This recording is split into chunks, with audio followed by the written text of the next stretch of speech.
if I can use that. This is there already has a ready market that is coming to take care of, vis-a-vis a place where now people still have to commute, and you're not really sure about how the dynamics are in terms of demand. Yeah.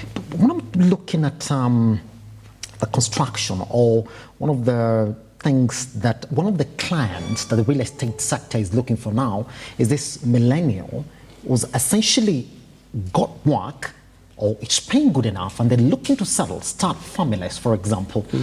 What sort of houses are there in Green Park, other than the facilities that you're selling to them, that you're saying, well, this is exactly what's going to be for you, who's looking to settle in and start a family?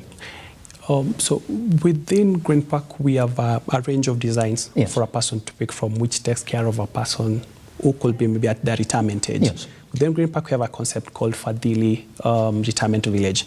So that's for a person who has aged and they just want to spend their sunset years within an estate. You know, the culture has been that once you get to that age, you go to up country to go do farming or something of that sort. But now, a borrowing that we've done from the Western culture, which is a good thing, that we should embrace it in a great manner, is the fact that people now can live in retirement homes and still enjoy the very same amenities and not be isolated up country. And given that most of their sons or daughters are within Nairobi, then with the close proximity, they can see them more often compared to up country.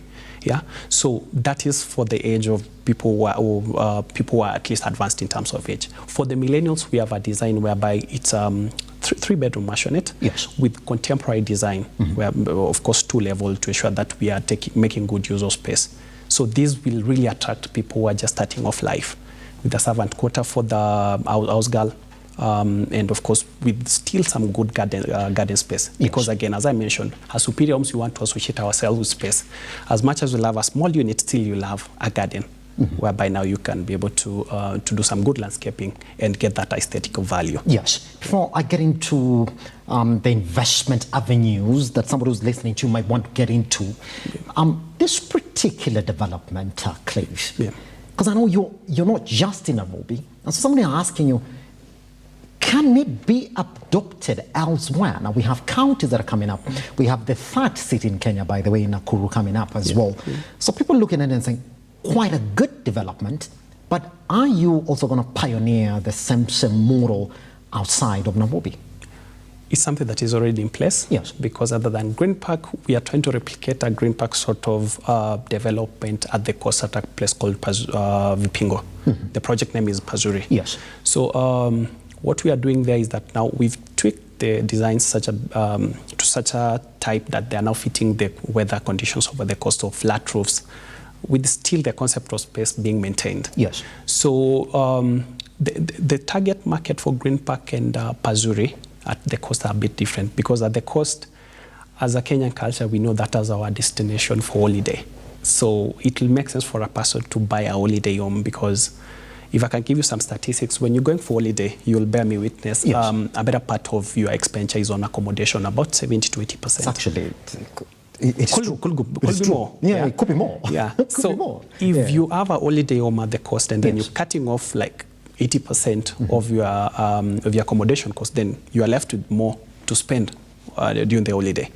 And when you're not there, you can let out this unit out on Airbnb, Booking.com and all that, for you to get an extra stream of income.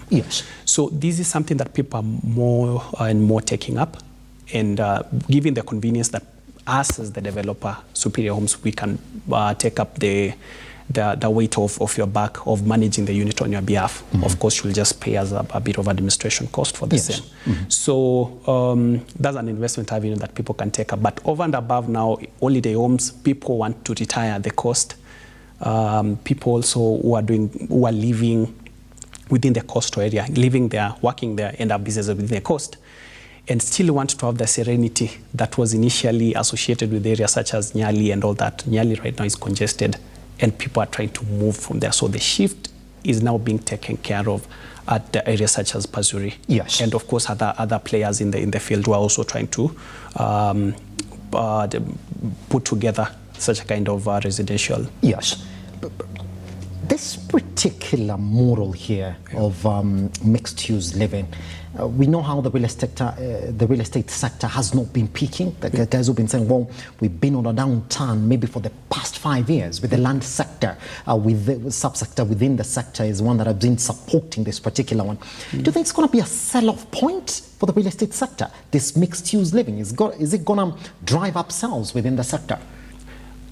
For sure, it will, because when you are responding to a given demand, because as I explained the history of mixed-use development, these is research that you've done. What is missing in the market, and that involves talking to the people who buy into the project even before you start it. Yes. When you respond to a particular demand, then it's almost guaranteed that you'll get people who will take up the residential units, and the trend that is happening is that more and more developers are ensuring that over and above doing a residential unit whereby the people are coming to live in, they have to plug in some amenities. Yes. And given that shift, and then it's now helping people, rather developers who are developing outside the outskirts of Nairobi to also adopt the same, and that helps with demand and even the value of land and even the take-up. Yes. As a result, gains from that. Yeah. At the end of the day, there are investors who are looking at your project and then they're saying, I want to be a real estate investor. Okay. I'm not essentially going to buy to move in. Yeah. I want to go hold to invest as well. Is that an avenue available for the developments that you're coming up with? And what sort of arrangement is there for anybody who's looking at it and then saying, I just want to invest and move out? Yeah, so for an investor who's looking to invest into the mixed-use development setting, could narrow it down to 3 advantages why someone could consider investing in a mixed-use development. Yes. Firstly, the returns that you get from a mixed-use development vis-a-vis a single themed residential development, it's higher. It's higher in the sense that now, if maybe you're having a mall as a developer, you still own it, then you're also selling houses on this side. If you combine these two vis-a-vis a person who's only doing residential, then you are like a notch higher in terms of returns. So it makes sense for you to accommodate that. Yes. Secondly, there's the operational synergy that comes with the mixed-use development, in the sense that when you're having, as I've mentioned, at Green Park Arcadia, the mall is being used by residents. So, and the very same people who are maybe living in the mall, these are residents of Green Park. Yes. So the residential bit is feeding into the retail, and the retail is feeding into the residential. And that could apply for hotel, that could apply into the schools that are within, that could apply into the leisure centers that are within. So operational synergy. And then lastly, as a developer, there are economies of scale. Something like parking. When you're doing parking, whatever that you have as common parking for residents can also be used by the people who are using the mall. Yeah, but maybe just to point out, an issue that developers who want to get into the mixed-use development space have to be careful is of the conflicting interests that the various residential sectors have. Yes. For instance, a person who's living within the residential area of Green Park will want now to secure their privacy. Yeah. Which is a big, isn't it? It's my compound, it's my, yes, we're in a village, but I just want to be secure, isn't it? Exactly. Yeah. And on this other side, yes, is a developer wants to also plug in a retail center. They mean well, because they want you to have convenience within reach. However, what that will mean is that there'll be a lot of traffic that is coming to the retail center, which is now conflicting to the very same interest of privacy that the person in the residential area is trying to take care of. Yes. Of course, you'll note, as a person who has taken up space in the retail center, you want as many people to come to your shop. Which is going to be the selling point. Which is a selling point. Yeah. So that means congestion. So there is conflicting, and a balance has to be stricken between the two, just to ensure that both interests are being taken care of. Which is what I wanted to ask you, especially when you look at your development at in Athi River, the Green Park Estate. Yep. How have you achieved that particular balance? Because indeed, it's right there within the estate. Yes. That balance, how have you managed to achieve it? So the way we designed the retail center is that it's a strip mall along the road. So when you come into the mall, you don't have to drive into the private residential area. So with that one, the residents are taken care of, and any user of Mombasa Road can also get to benefit from the mall and the shops that are set up there. Yes. So it just having it a bit of screened off from the residential area, just to ensure both interests are taken care of, which every other developer wants to get involved in such a kind of engagement has to take care of when they're doing the design, the master plan design, which is at the onset. Pretty much. Yeah. So let me just get into direct questions that I did get when we floated your poster that you're coming into the studio today for us to move this conversation. Sure. So the first one is, I don't want to buy to live in it. I want to start renting it immediately I get the property. What sort of arrangement is there, and which houses do you agree for that sort of arrangement? So I could talk of it in two aspects. Yes. So there's the Green Park. The Green Park, in terms of residential, we have a lot of demand for residents because of the very same reason of connectivity with the infrastructure improvement. Yes. People can now live at Green Park, enjoy all the facilities and space that comes with the Green Park, and still work as far as Westlands, because it will take them about 20 to 25 minutes to commute, which was in the case in the past. So with that one, if you don't have enough to purchase, then you have an option of renting.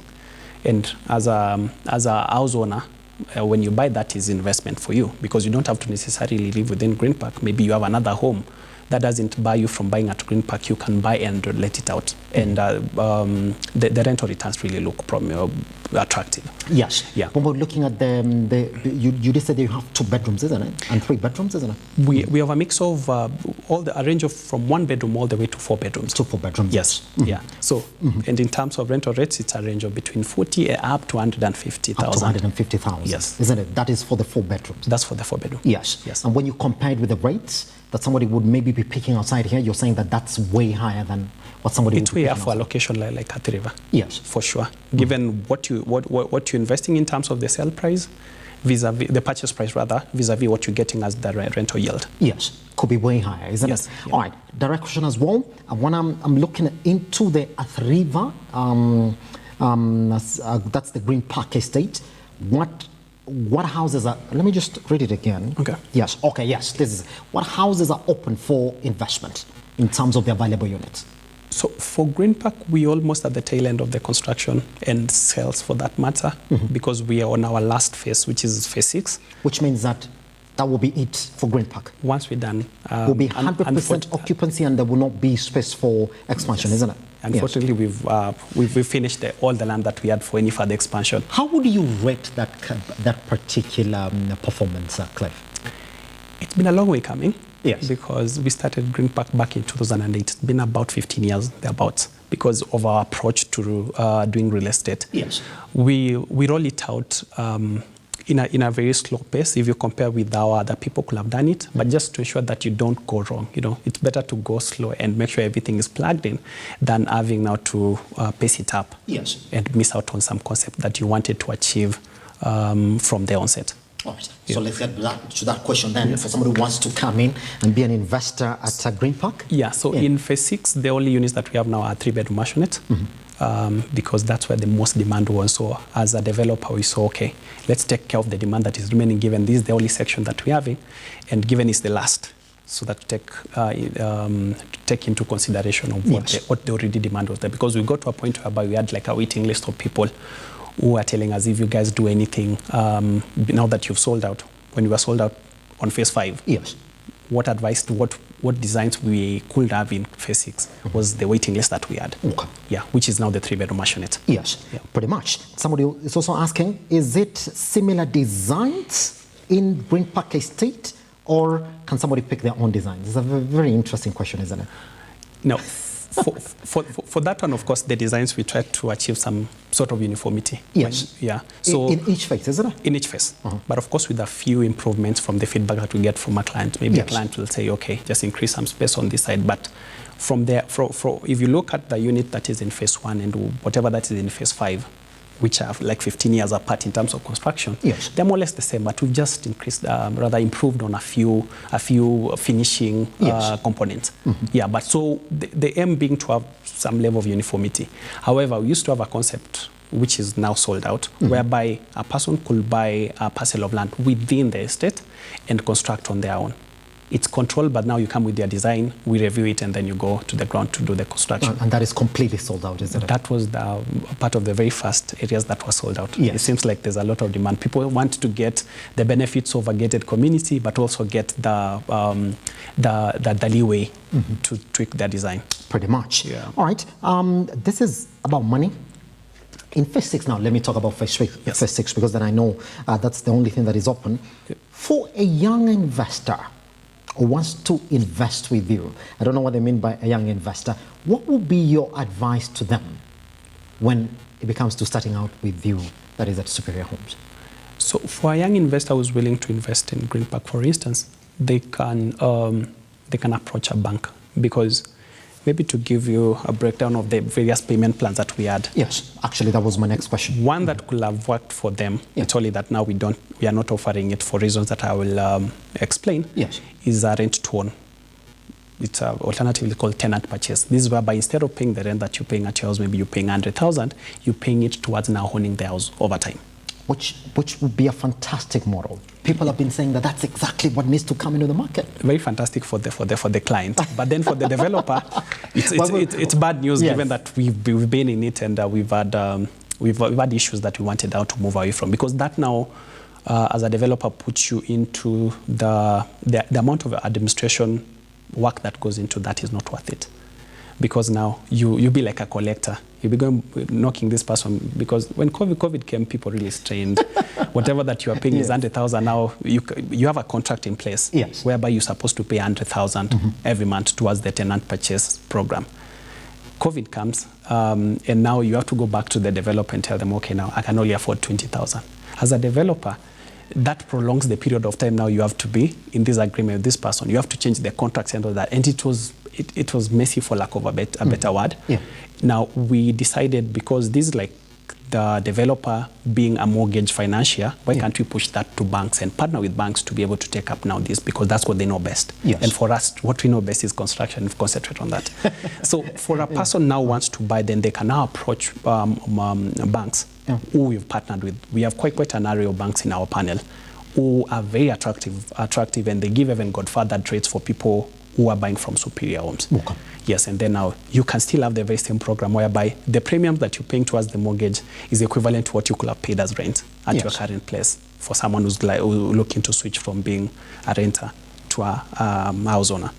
Pretty much. Now, the last question then, I think you've touched on it. So let me just put it like this, because I'm asking, what would be the average monthly contribution, should I pick a mortgage, to any units that you already have? Let's talk about the 2 to 3. I think that's exactly where they fall. Yes. So for the 3-bedroom, which is the only available in phase 6 right now at Green Park, goes for 15 million. And with 15 million, that we're talking about, because the banks usually give a maximum of 25 years for the mortgage to run, then we're talking about between 100 and 150 per month. That is per month? Per month. And that's the kind of client profile that you're looking for at Superior Homes, isn't it? Yeah. Fantastic. Good. So finally then, as we clear, Clive, what next then after Green Park? Because it looks, what is the occupancy so far? What is the booking rate in phase 6? In phase 6, we've already, because we've been having 70 units in phase 6, and right now we've done 50% of them.